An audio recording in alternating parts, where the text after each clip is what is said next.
At what point did you decide to leave the industry? Were you like, I'm done with this? It's so, ugh," or like, was there a moment? I left Hollywood. It was the Right. dream.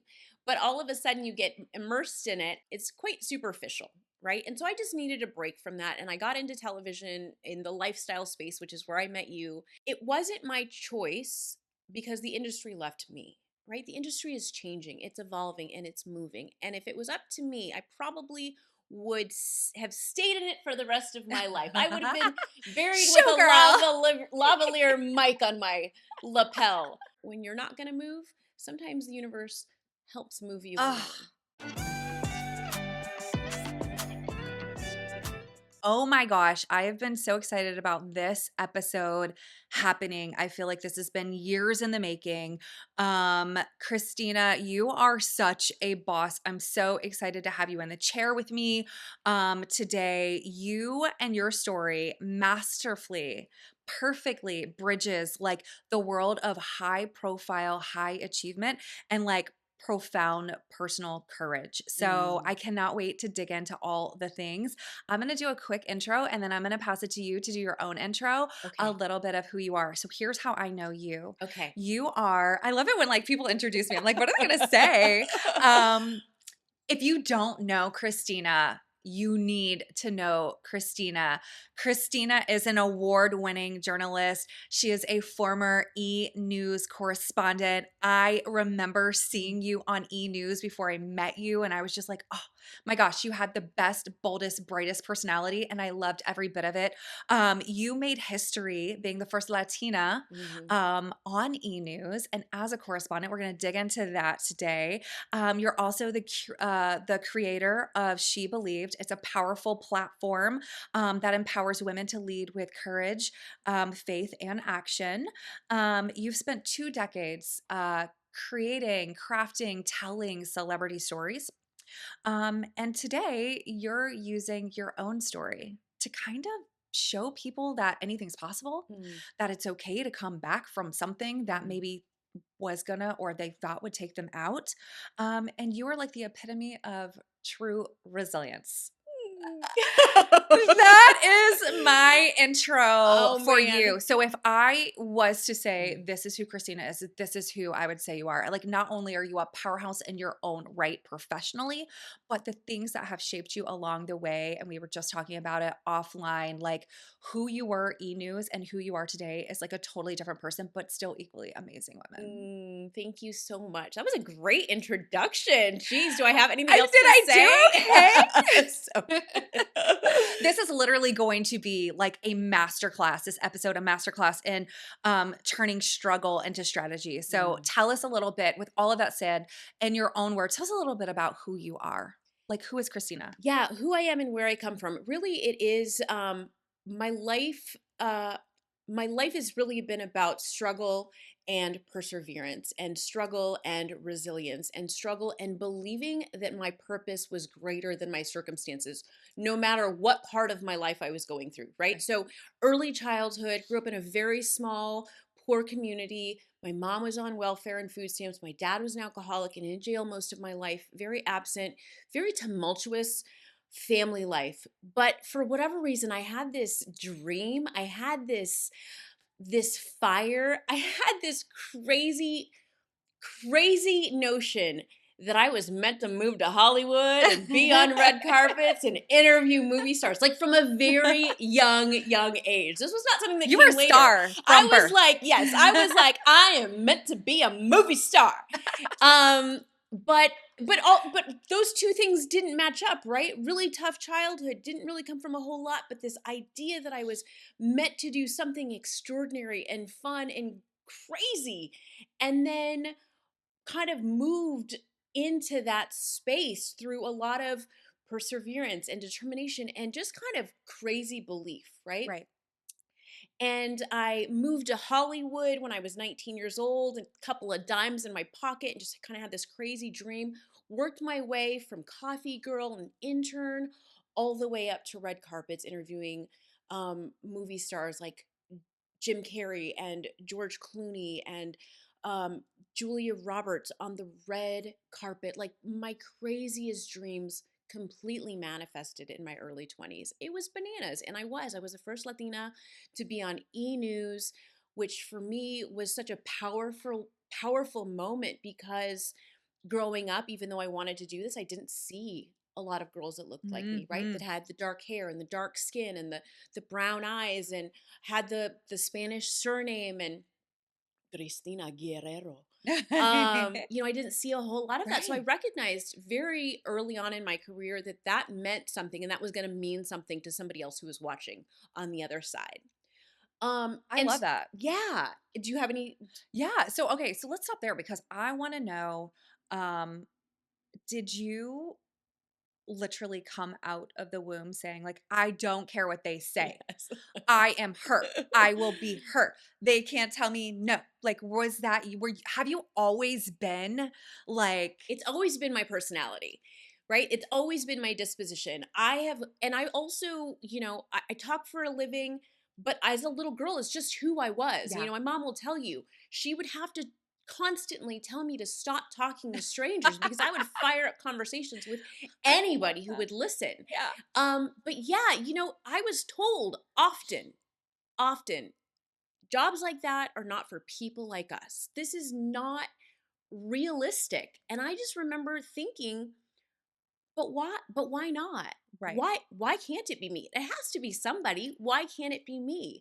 And so I was teased and I was made fun of and I was discouraged and I kind of would just I'm like I just there was this belief in me, deep inside of me that I was like I'm going to do it. I'm going to do it. Right. At, or I'm going to die trying, but I'm going to do it. I love that. Okay, so as the first Latina correspondent on E! News, we know that's like you really broke a significant barrier, like Yeah. broke the ceiling. Now there's so many Latina women out here just like doing the damn thing, Yeah. right? But I want to know what was like one unexpected challenge that you faced, and not with the job, like the job itself, Mhm. but like carrying the weight or the expectation of like, I am the first and I can't be the last. Like, what, talk us through what that felt like. Did you feel that, like that pressure, or were you like, I'm just gonna make sure like I'm modeling so this is something everyone else can see? Both of those things. Okay, love I that. definitely always wanted to make sure that if I was coming up, that I was bringing people with me, whether it's producers or interns or students, like I was always going to bring them up with me. So I always felt that. Also, being in entertainment, because I didn't see a lot of people that look like me, I was in a position to say, hey, let's interview this person. Hey, Mm. let's talk to this person. Hey, let's give this person a platform, which I did all of the time. But then there was also the flip side, right? Also feeling like I have to be so perfect. I have to get this so right. Like I cannot blow this for my people. I felt also that The response. weight of Yeah, I felt the that enormity, responsibility. right? Of that Yes. you were, And wow. and even as I went through many different struggles during that time and after that time, I kept a lot of those struggles internalized because I didn't want that to be the face of the first Latina who was on E! News, who had this platform. I Mm. wanted to project confidence. I wanted to project we can do anything. On the inside, though, there was a lot of brokenness and insecurity that I just kind of held back. But certainly there was this like, but I can't let anybody know because we've got our chance and we're going to do We're this. gonna do We're it. going to do the dang thing. I love that. Okay, because that's actually leading me to like the very next question I have for you. So many high achieving women like you, like me, we struggle to reconcile like our professional persona Yeah. with like our true selves. Mhm. And I love that you just kind of admitted like this is like I was trying to be the one while inside I was trying to like figure out how to be me and who Mhm. that looked like. So how did your decades in journalism in a field focused on other telling other people's Mhm. stories prepare you to finally step into your most purposeful Yeah. chapter of your life right now? I want to like kind of pivot into like what's happening now, but like how did you use that to like leverage you to where you are? It's so crazy because as I said, since I was very little, I've always been naturally inquisitive, right? I've always been fascinated by other people's stories and talking to people and how did you get to this place in time? And so for me, putting everybody else's story and letting them feel like their story matters has always been really important to me. Yeah. But through all of that, um, I recognized that I had a story to tell too, and that it was time for me to use my experiences and my struggles and my hardships and my victories really to inspire kind of another generation of women who are coming up in a very high achieving mindset, right? But that is based in maybe fear or based in um, you know, uh maybe resentment or based in other things that are not their true purpose, Mm. right? It's one thing to be high achieved. There was a very much a part of me that was high achieving because I was insecure. I was afraid. I was in survival mindset because of the way that I grew up. I can't go back to that. I have to achieve. I have to produce. If I don't, I'm going to go back to that. And so a lot of my motivation came from that fear, right? So how do I now move into being a high achieving woman because it's my purpose? Right. Because to achieve is what I was created to do for other people. And so that's been for me just like um a huge and pivotal moment. At what point did you decide to leave the industry? It's And in was there like a defining reason why? Were you like, I'm done with this? It's so, ugh," or like, was there a moment? Or was it like, I'm just it's done. time. I'm good. I think I left Hollywood because I had gotten burnt out. It's all very, I mean, it was dream, right? It was the Right. dream. But all of a sudden you get immersed in it and it's quite superficial, right? And so I just needed a break from that and I got into television in the lifestyle space, which is where I met you, hosting a lifestyle show. Um but here's what's interesting about life, and you ask if it was my choice to leave the industry. It wasn't my choice because the industry left me, right? The industry is changing, it's evolving, and it's moving. And if it was up to me, I probably would have stayed in it for the rest of my life. I would have been buried with a Showgirl. lavalier mic on my lapel. But that's the interesting about life. The interesting thing about life and also your purpose is when you're not going to move, sometimes the universe helps move you Oh, along, right? yes. Yeah. And Yes. so I recognize that yes, this whole part of my childhood dream to be on red carpets and be on TV and do all of that. Yes, Christina, you did that and you did that beautifully. Yeah. But it's now time to step into a new phase in your life. And if you're not going to do it, well, we're just going to push you right into it. I so relate to this in so many ways, and I'm such a firm believer, like it's like God who's like, either it's your choice or it's Mhm. mine. Yeah. You might not like it if it's mine. Either way, we're going to get We're there. gonna get it done now. Yeah. But and that's why I'm like, it's so important to like pay homage to who she was Mhm. because she was a badass. But then this new version of you Mhm. is such a badass too. And you have had the courage to step away from an industry that Mhm. left you. And I can only imagine like the feelings that kind of came up Yeah. from that. Like, Uh-huh. okay, resentment or like Grief. grief Mhm. getting out of or realizing that maybe you were in this survival mode or Mhm. you were on this trajectory that maybe wasn't life sustaining or long sustaining, and dealing with some of those challenges but also the other challenges that have ensued since then, right? Mhm. um I want to talk a little bit about sort of the last few years of your life, Oh, they've up been a until now. doozy. They have been a doozy. There have been some incredible personal detours, okay? Demanding detours that have Yes. tested you to Yes. your core. And I want to talk about that. Like, so you are very vocal about sobriety, Mhm. Mhm. which I love. Mhm. You are the Christina now is very like forthcoming about motherhood. Mhm. You endured a cancer journey. Thank God you are still with us. Like you have gone through it, my friend, Yeah. but while leaning on faith, Mhm. while leaning on like action and like just sitting in it, right? Going through it, Mhm. not giving up through the courage of all of it. Let's talk a little bit about that. Let's talk about the sobriety. Okay. I want to go there. Yeah. High achieving women like to overdrink. I did just say that, okay? It's a coping mechanism, okay? 1,000%. 1,000%. Our brains don't turn off, right? Mm. We're constantly moving, we're constantly spinning. And so sometimes the only thing that will pull us back or that will ground us is that glass of wine. Yeah. Only that glass of wine turns into 2 glasses. That's what I was about to say. Then a bottle. Then a bottle. Then 2 bottles. Yep. Then you don't even know how Then to you're by function. yourself and you're Yes. 2 bottles in, a sloppy mess, and you're like, what is wrong with me? How did this happen? And How you've did this got happen? kids wondering, what happened to mommy, Right. right? That's the other part we don't talk about when we're talking Yeah. about sobriety is the mommy wine culture, right? I love that you talk about this too. Yes, because for me, it was my problem, but also because my dad was an alcoholic, I see how that trickled down into my life. And so I can't in good conscience say, "Hey, it was my drinking problem," and not also recognize that there was collateral damage with my children.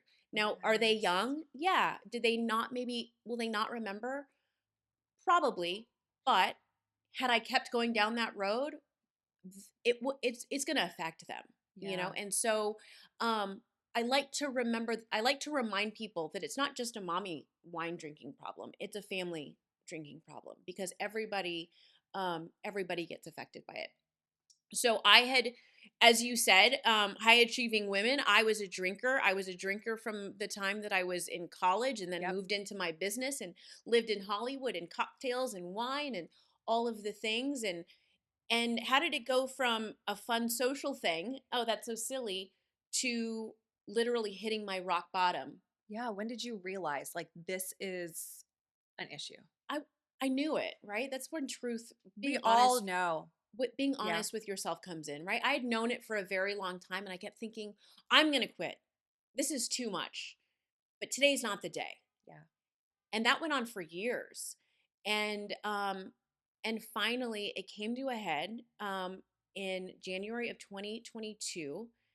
Right after New Year's, I looked around at the mess that I had created with wine bottle, like literally and figuratively, with wine bottles everywhere, and wondering like who put my kids to bed last night. And I'm like, what am I doing with my life?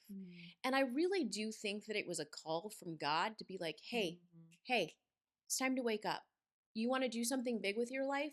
This is not going to get you there. So I quit cold turkey. I went into it never expecting to be sober, but after 6 months, I realized how attached I was to it, how I couldn't function without it, how I couldn't socialize without it, how I couldn't go to soccer practice without it. I realized, I was like, wait a second, that was Wow. codependence on a different level that I didn't even recognize. I went into some serious healing, processing through insecurities and imposter syndrome in my childhood, and started to build myself back up brick by brick. Alcohol. Interesting. You know, Wow. when you remove it, Yeah. you don't really realize how big it is Yeah. until it's gone. Yep. Mm-hmm. And you're kind of just forced to be you And to sit in it. Sit in it. You talk about leading with courage, faith, and action. Mm-hmm. And when we're looking at like, you know, facing the uncertainty of this cancer diagnosis or the sobriety or whatever, how did you practically like apply those 3 pillars? And which one of those did you lead with, or did it change by the moment? I started with being honest, right? I started with being honest. Let me look at myself and sit in these uncomfortable feelings. What am I feeling? Why am I feeling it? And also trusting that I could process through it without alcohol. That was the first thing. The second thing is, and probably the most important, is during that time, those first few weeks of sobriety and wondering how I even got myself into this place. I kid you not, I got on my knees and I prayed to God. I said, take this away from me. This is not serving me. I need it to go away. And I'm crying, take it away. I will tell you, I've never had a thought to have alcohol ever again after that moment. Really? It was gone. It was That gave me gone. chills. It was gone. I love that. I also said, if you take this away from me, I will do anything. When we Not surrender, that. Not that. when we surrender and trust that there is a higher power who Yes. is going to take care of me, Yes. then all of a sudden life becomes less about achieving and more about just purposeful living. I love that. I love that. Let's talk about She Believed. Yes. Because this is a perfect time to like bring this thing. Yes. What is it? So I started, so I hit rock bottom, got sober, got a breast cancer diagnosis, and then lost my job all within the space of 1 year. So it moved fast. And the only thing I knew how to do as a journalist, as a writer, is to start writing my story. And so I wrote my memoir really to process everything. It's called She Believed She Could, right? She believed she could be on TV and regardless of her circumstances, but also she believed she could find God, and she did. She believed she could get sober, and she did. She believed she could forgive her dad, and she did. So these are some of the themes in my book, and she believed she could. And then I really thought, I love me a microphone. So I'm going to do a podcast. Yes. And so I did the podcast. By the way, the podcast is pretty amazing. It's like your own setup, but it's really good. Thank you. Yes. good. It, 20 years in my production, I was able to gosh. put something Built together. the back wall and Yeah. everything. But also, so each episode is a different chapter from my book, and I tackle everything from sobriety to mommy wine culture to identity, being Latina enough. I talk about realizing your greatest dreams. I talk about how I found God again, and so each episode is a different chapter, and so She Believed really is evolving into something bigger than myself, kind of like No. And it's really just about empowering women to be honest, be faithful, and then believe anyway. When like everything seems to fall apart, Right. right? Like my life was broken, Yeah. and I still believed I could come back from that, and I could do it with a smile. Yeah. And so that's the message that I want to share with She Believed. I love this because the best movements, the biggest movements come from places from within, but then they grow really fast, really, really, really, really, really rapidly and way bigger than us. Yeah. And I also too believe that everything you've ever been through, whether it was the e-news, whether it was a she's not going to do it, she's the first, I got this, I'm drinking too much, this crazy, terrible health diagnosis, all of this is like, these are little moments of things, experiences that like are meant to lead us through to who we ultimately become and the purpose in which we're meant to lead. So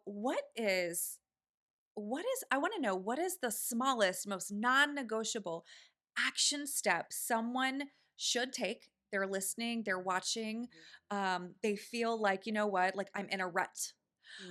I want to believe. I want to can. I want to, what do I do? But whether you're like literally the living testimony, okay? But like, what do you say to them? For me, I mean, I kind of mentioned this before. The biggest things that helped me believe is being honest with myself. What is my motivation for drinking? What is my motivation for being high achieving? What is my motivation for my moments in life? Like, what are and then be honest. Is it purpose or is it ego? And be purposeful in deciding what that is, and then make change, right? That's your first step.